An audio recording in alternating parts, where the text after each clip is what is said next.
Audiobook.org. Tess of the Urbervilles by Thomas Hardy. Read by Adrian Pretzelis. Chapter 26. It was not until the evening, after family prayers, that Angel found opportunity of broaching to his father one or two subjects near his heart. He had strung himself up to the purpose while kneeling behind his brothers on the carpet, studying the little nails in the heels of their walking boots. When the service was over, they went out of the room with their mother, and Mr. Clare and himself were left alone. The young man first discussed with the elder his plans for the attainment of his position as a farmer on an extensive scale, either in England or in the colonies. His father then told him that, as he had not been put to the expense of sending Angel up to Cambridge, he had felt it his duty to set by a sum of money every year towards the purchase or lease of land for him some day, that he might not feel himself unduly slighted. "As far as worldly wealth goes," continued his father, "you will no doubt stand far superior to your brothers in a few years." This considerateness on old Mr. Clare's part led Angel onward to the other and dearer subject. He observed to his father that he was then 26, and that when he would start in the farming business he would require eyes in the back of his head to see to all matters. Someone would be necessary to superintend the domestic labours of his establishment whilst he was afield. Would it not be well, therefore, for him to marry? His father seemed to think this idea not unreasonable, and then Angel put the question. "What kind of wife do you think would be best for me as a thrifty, hard-working farmer?" "A truly Christian woman, who would be of help and a comfort to you in your goings out and your comings in. Beyond that it really matters little. Such a one can be found. Indeed, my earnest-minded friend and neighbour, Dr. Chance—" "But ought she not primarily be able to milk cows, churn good butter, make immense cheeses, know how to sit hens and turkeys and rear chickens, to direct a field of labourers in an emergency, and estimate the value of sheep and calves?"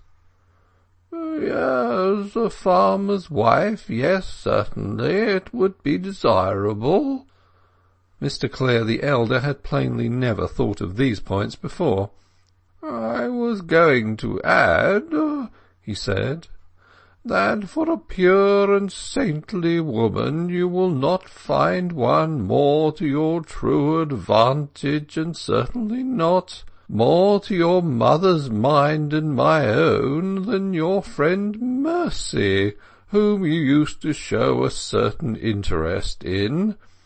It is true that my neighbour Chant's daughter has lately caught up the fashion of the younger clergy round about us for decorating the communion table, altar, as I was shocked to hear her call it one day, with flowers and other stuff on festival occasions. But her father, who is quite as opposed to such flummery as I, said that it can be cured. It is a mere girlish outbreak, which I am sure will not be permanent."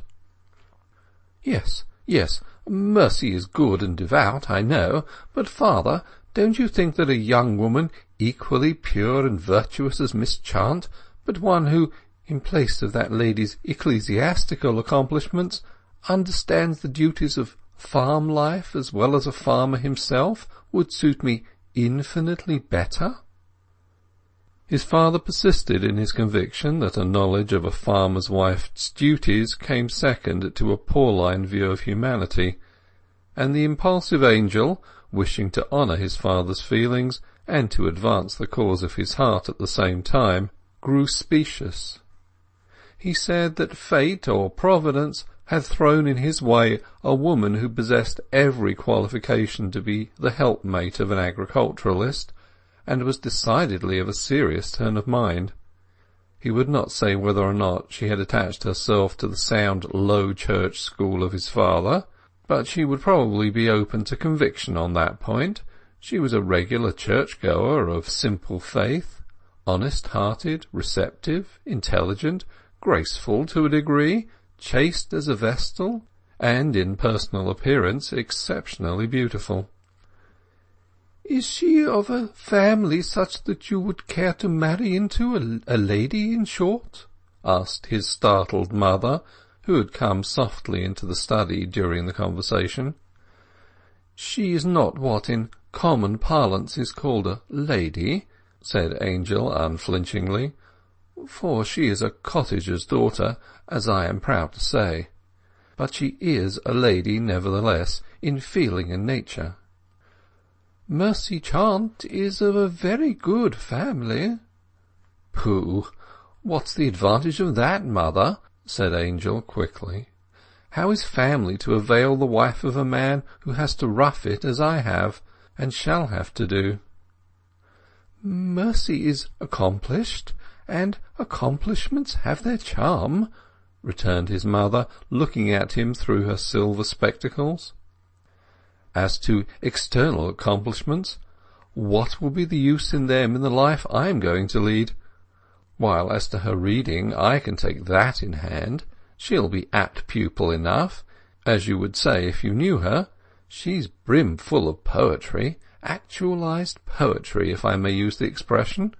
She lives what paper poets only write, and she's an unimpeachable Christian, I'm sure, perhaps of the very tribe, genus, and species you desire to propagate." "Oh, Angel, you are mocking." "Mother, I beg pardon. But as she really does attend church almost every Sunday morning, and is a good Christian girl, I'm sure you will tolerate any social shortcomings for the sake of that quality, and feel that I may do worse than choose her." Angel waxed quite earnest in that rather automatic orthodoxy in his beloved Tess, which, never dreaming that it might stand him in such good stead, he had been prone to slight when observing it practised by her and the other milkmaids, because of its obvious unreality amid beliefs essentially naturalistic. In their sad doubts as to whether their son had himself any right whatsoever to the title he claimed for the unknown young woman, Mr. and Mrs. Clare began to feel it as an advantage not to be overlooked that she at least was sound in her views, especially as the conjunction of the pair must have risen by an act of Providence, for Angel would never have made orthodoxy a condition of his choice. They said finally that it was better not to act in a hurry, but that they would not object to see her. Angel therefore refrained from declaring more particulars now. He felt that, single-minded and self-sacrificing as his parents were, there yet existed certain latent prejudices of theirs as middle-class people, which would require some tact to overcome. For though legally at liberty to do as he chose, and though their daughter-in-law's qualifications could make no practical difference in their lives, in the probability of her living far away from them, he wished, for affection's sake, not to wound their sentiment in the most important decision of his life. He observed his own inconsistencies in dwelling upon accidents in Tess's life, as if they were vital features. It was for herself that he loved Tess, her soul, her heart, her substance, not for her skill in the dairy, her aptness as his scholar, and certainly not for her simple, formal faith professions.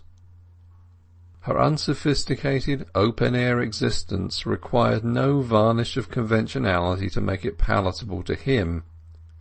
He held that education had as yet but little affected the beats of emotion and impulse on which domestic happiness depends. It was probable that, in the lapse of ages, improved systems of moral and intellectual training would appreciably, perhaps considerably, elevate the involuntary and even the unconscious instincts of human nature, but up to the present-day culture as far as he can see, might be said to have affected only the mental epiderm of those lives which had been brought under its influence. This belief was confirmed by his experience of women, which, having latterly been extended from the cultivated middle class into the rural community, had taught him how much less was the intrinsic difference between the good and wise woman of one social stratum and the good and wise woman of another social stratum, than between the good and bad, the wise and the foolish, of the same stratum or class. It was the morning of his departure. His brothers had already left the vicarage to proceed on a walking tour in the north, whence one was to return to his college and the other to his curacy. Angel might have accompanied them, but preferred to rejoin his sweetheart at Urbervilles. He would have been an awkward member of the party, for though the most appreciative humanist, the most ideal religionist, even the best versed Christologist of the three, there was alienation in the standing consciousness that his squareness would not fit the round hole that had been prepared for him. To neither Felix nor Cuthbert had he ventured to mention Tess. His mother made him sandwiches, and his father accompanied him on his own mare a little way along the road. Having fairly well advanced his own affairs, Angel listened in a willing silence as they jogged on together through the shady lanes to his father's account of his parish difficulties and the coldness of brother clergymen whom he loved, because of his strict interpretations of the New Testament by the light of what they deemed a pernicious Calvinistic doctrine. "Pernicious!" said Mr. Clare with genial scorn, and he proceeded to recount experiences which would show the absurdity of that idea.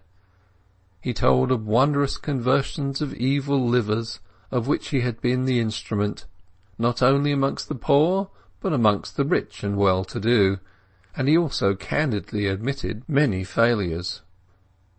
As an instance of the latter, he mentioned the case of a young upstart squire named d'Urbervilles, living some 40 miles off, in the neighbourhood of Trantridge.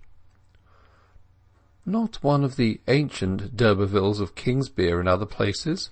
asked his son. "That curiously historic worn-out family with its ghostly legend of the coach and four?" "Oh, no.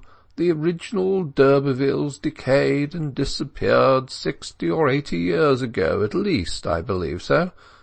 This seems to be a new family which has taken the name. For the credit of the former knightly line, I hope they are spurious, I am sure. But it is odd to hear you express interest in old families. I thought you set less store by them even than I." "You misapprehend me, father. You often do," said Angel with a little impatience. "Politically, I am sceptical as to the virtue of their being old. Some of the wise, even among themselves, acclaim against their own succession, as Hamlet puts it, but lyrically, dramatically, and even historically, I am tenderly attached to them." This distinction, though by no means a subtle one, was yet too subtle for Mr. Clare the elder, and he went on with the story he had been about to relate, which was that, after the death of the senior so-called d'Urberville, the young man developed the most culpable passions, though he had a blind mother whose condition should have made him know better. A knowledge of his career having come to the ears of Mr. Clare when he was in that part of the country preaching missionary sermons, he boldly took occasion to speak to the delinquent on his spiritual state. Though he was a stranger, occupying another's pulpit, he had felt this to be his duty, and took for his text the words from St. Luke, "Thou fool, this night thy soul shall be required of thee." The young man much resented this directness of attack, and in the war of words which followed, when they met, he did not scruple publicly to insult Mr. Clare without respect for his grey hairs. Angel flushed with distress. "Dear father," he said sadly. "I wish you would not expose yourself to such gratuitous pain from scoundrels." "Pain?" said his father, his rugged face shining in the ardour of self-abnegation. "The only pain to me was pain on his account. Poor foolish young man! Do you suppose his incensed words could give me any pain, or even his blows? Be reviled we bless, being persecuted we suffer it, being defamed we entreat. We are made as the filth of the world, and as the offscouring of all things unto this day. Those ancient and noble words of the Corinthians are strictly true at this present hour." "Not blows, father? He did not proceed to blows?" "No, he did not, though I have borne blows from men in a mad state of intoxication." "No." "A dozen times, my boy. What then? I have saved them from the guilt of murdering their own flesh and blood thereby, and they have lived to thank me and praise God." "May this young man do the same," said Angel fervently. "But I fear otherwise, from what you say." "We'll hope nevertheless," said Mr. Clare, "and I continue to pray for him, though on this side of the grave we shall probably never meet again. But after all, one of those poor words of mine may spring up in his heart as a good seed some day." Now, as always, Clare's father was sanguine as a child, and, though the younger could not accept his parents' narrow dogma, he revered his practice, and recognized the hero under the pietist. Perhaps he revered his father's practice even more now than ever, seeing that, in the question of making Tessie his wife, his father had not once thought of inquiring whether she were well provided or penniless. The same unworldliness was what had necessitated Angel's getting a living as a farmer, and would probably keep his brothers in the position of poor parsons for the term of their activities. Yet Angel admired it none the less. Indeed, despite his own heterodoxy, Angel often felt that he was nearer to his father on the human side than was either of his brethren. End of chapter 26.